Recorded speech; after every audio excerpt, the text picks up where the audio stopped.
Alright guys, how's it going? So today, what are we going to be talking about here? There are plenty of different topics to go on about. The Xbox One S all digital being more expensive than the Xbox One S that has a disc.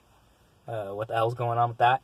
And there's also the story of the PlayStation 5 having all these nice specs, and all these PlayStation fanboys are going crazy even though they have no idea how any of this shit works. They don't know anything about hardware, but they're like, oh, PlayStation 5 is going to be the greatest console of all time, yeah!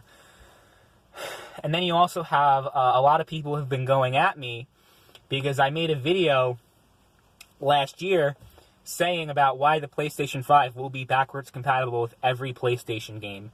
And now I'm seeing all of these comments down below saying, oh, you were wrong, you're such an idiot, because of the reveal the other day. Yeah, take a look, listen to what I said before. I said that, I still stand by that claim even though people are saying I'm wrong. Because I said specifically, the PlayStation 5, you can look back at the video and, that I have nothing to hide. You can click on it. I said exactly this, okay? Here's what I said. I said that the PlayStation 5 will natively be compatible with PlayStation 4 games because they use the same architecture. I did say PlayStation 3, 2, and 1 games will also be backwards compatible, but not through the same means as the PlayStation 4. So, what I mean by that is that the PlayStation 4, since it has the same architecture as the PlayStation 5, no problem. But the PlayStation 3's architecture and the PlayStation 2 and the 1 are just so completely different from one another. They're going to do software emulation. They already have the capability of emulating PlayStation 2 and PlayStation 1 games. They just need to change their licensing where instead of, if you put the disc in, they won't read it. But they should do what Microsoft's doing. Or they are going to do what Microsoft's doing. Let me correct myself there. They are going to do it. Mark my words, you will be able to play PlayStation 1, 2, and 3 games on the PlayStation 5, no problem. And, of course, the PlayStation 4. But people are going on at me like, oh, I was wrong and I'm an idiot and I'm just saying things for clicks. No, I'm saying it because that's what's going to happen. You can, say I'm wrong, but we'll see in a year or two who's right and who's wrong. But, I don't even know why I hit the record button. I honestly came in not knowing what the hell to talk about. To be honest with you, I'm just like, I need to make a video for this channel. I haven't done one in such a long time. But what is a good topic to talk about in the video game industry? I hit the topic of video game difficulty. I've hit the Epic Game Store to death. I've talked about all these hot topics. What is something that I should talk about? I talked about why consoles are never going to die, because a lot of people are saying, this is going to be the last generation of consoles. Meanwhile, 6 years from now, you're going to be proven wrong again when they announce the PlayStation 6. I guess it's time for a general channel update. What's going on with the channel? What are my plans? And all of that. Although that's kind of boring. I usually come in like knowing what to do, and I usually don't just hit the record button like out of instinct. I usually have a clear thought of what I'm going to talk about. But it seems that I am drawing a blank right now. I have no idea what to talk about in the video game community. I'm trying to think in my head. I'm trying to improvise. But I really, really am struggling to find anything meaningful to talk about. Maybe that's just because the video game community is just so cringe sometimes, and they like to complain about nothing. I will talk about the white protagonist of the new Star Wars game, EA with the microtransactions. Oh, no microtransactions. People are like, oh, we know EA. They're just trying to save face, and they're going to put microtransactions in their next game. Like, you know what I mean? Shit, man. This is the problem I've been having, and this is why my content's been slacking so much, besides the fact that I've been a very busy man lately. It's just, I feel like the video game community has just gone... I mean, they've always been cringe. They've always been, like, so annoying to deal with, and you can never take them seriously because they always complain about the smallest little things, and they always go crazy about everything. But that's the thing. I'm not a news channel. I'm not someone who makes videos just covering all these news stories, covering fake news stories about how... let's say, for example, I mean, I don't like to name drop people, but, like, I'm not going to talk about someone and, like, not tell you who I'm talking about, because that's kind of like, it's kind of like throwing a punch and running away. Review Tech USA. He made a video talking about Take-Two making Grand Theft Auto 6 an exclusive, a PlayStation 5 exclusive. People read these stupid rumors and reports, and you have all these YouTubers that make good money off of your stupid ass clicking on that video, thinking that it's a real story, and then it turns out to be completely fake. And then you have these analysts like Michael Pachter who say, I think this is going to happen, even though it doesn't happen. I don't know why Michael Pachter is like, his word is gospel. He's like the Dave Meltzer of the video game industry. If anyone knows about pro wrestling, Dave Meltzer is this guy who makes a living off of reporting stuff that doesn't turn out to be true, but people think it's true because he built a reputation of getting certain things right. So people think he's always right, even though he's wrong more times than he's right. But when you get it right a few times, people listen to you. I guarantee you, a few weeks from now, or a few months, like as soon as more details come out about the PlayStation 5, or within the next few years, when this feature comes, and it will come, but I am not saying that because I have an anonymous source that says the PlayStation 1, 2, and 3 games will be compatible on the PlayStation 5. No, I'm coming this from instinct, from, because I've been studying the industry for so many years, but I don't claim to be this all-knowing messiah that you should always listen to, and you should always, everything I say is right, and no. I say things, I make an educated opinion. If I'm wrong, I'm wrong. If I'm right, yay. But I don't think anyone should view me as some certain person that is like Michael Pachter, who, everything he says is right, even though Michael Pachter made a complete fool of himself last year. And this year he's also going to make a fool of himself because he made all these weird predictions. There's going to be a new Elder Scrolls game this year. What? Anyone with the most basic understanding of how Bethesda does things knows that that's not going to happen until probably towards the end of the PlayStation 5. Honestly, it's going to be a while because we still got Starfield coming out in 2021-ish, and we got Elder Scrolls 6 probably not coming out until 2023, 2024. So yeah, it was a long wait between games, and I who knows, maybe I'm not even going to live to see the Elder Scrolls 6.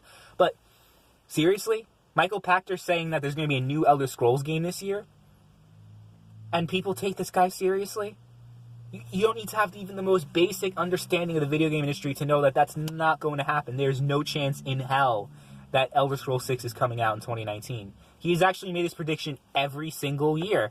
2016, 17, 18, 19. Elder Scrolls 6.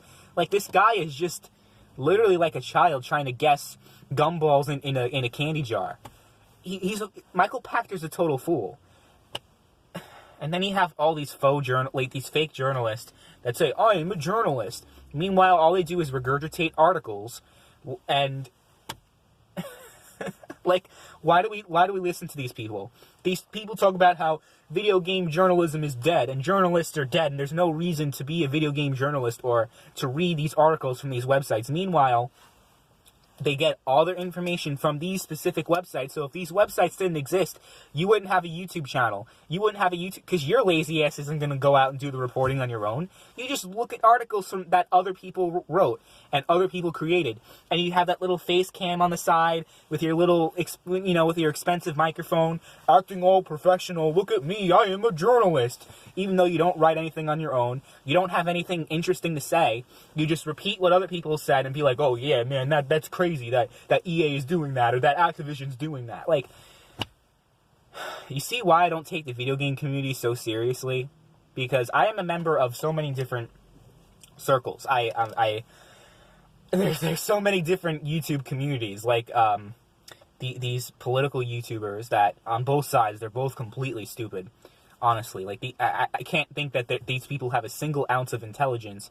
They just, for lack of a better term, they're NPCs, because they can't think for themselves. They just regurgitate the same talking points that other people have made before. They have nothing interesting or unique to bring to the table, but it's just I have a problem with them. And then you have the wrestling marks who read everything that Dave Meltzer says, and they're experts about the pro wrestling industry.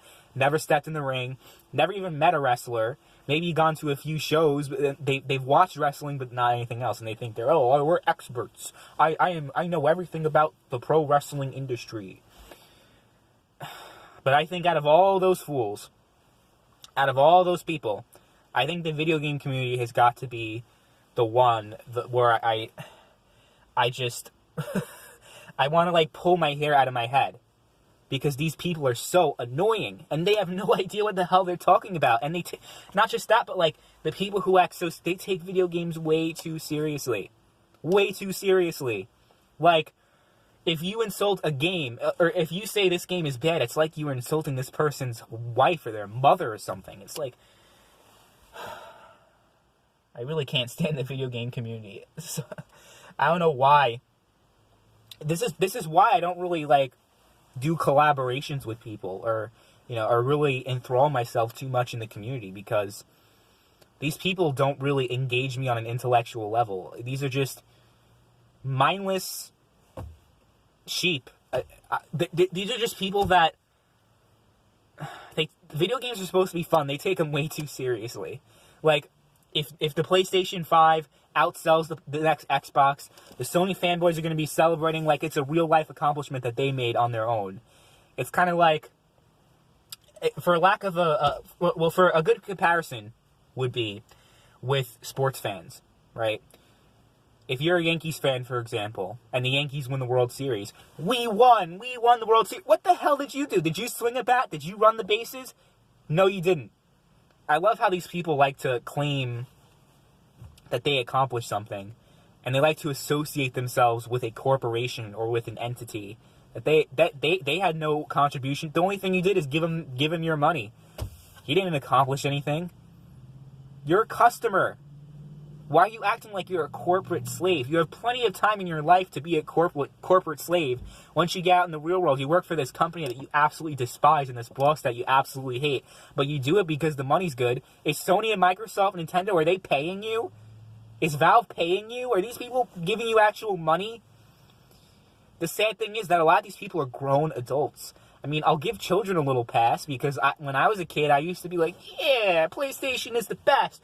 PlayStation 2, PlayStation 3 are the best consoles of all time. I still do believe that they are some of the best consoles of all time. But celebrating when another company does something bad, or when they're struggling, why are you celebrating? You call yourself a gamer? It just makes no sense to me. It really makes absolutely no sense why people are so enthralled in these corporations. Like they act like they work for these companies or something. They don't get paid. Why are they so enthusiastic? Like, they're way too enthusiastic. And what scares me is that these are grown men with wives and kids. Like, you're not a good role model for your child, honestly. If your child finds your YouTube channel and sees you slaving for a corporation that doesn't pay you, that you don't work for, and you're just acting like a child on the internet, it's pretty sad. These people really need to grow the hell up. The best videos I make are the ones where I just completely improvise, where I just have no idea what I'm going to talk about. I have no time to formulate my thoughts, but I'm just I want to just talk about my frustrations with the video game community. I didn't even know I was going to do that until midway through the video, but I think the video came out well. And I think I said a lot of things that needed to have been said, because these people are just ridiculous. They're absolutely ridiculous. Why do these people have any attention? I don't know, but this is why the video game community is seldom taken seriously, because there's really no reason to view these YouTubers, these other people, as people who you should actually take seriously. They're just a complete joke.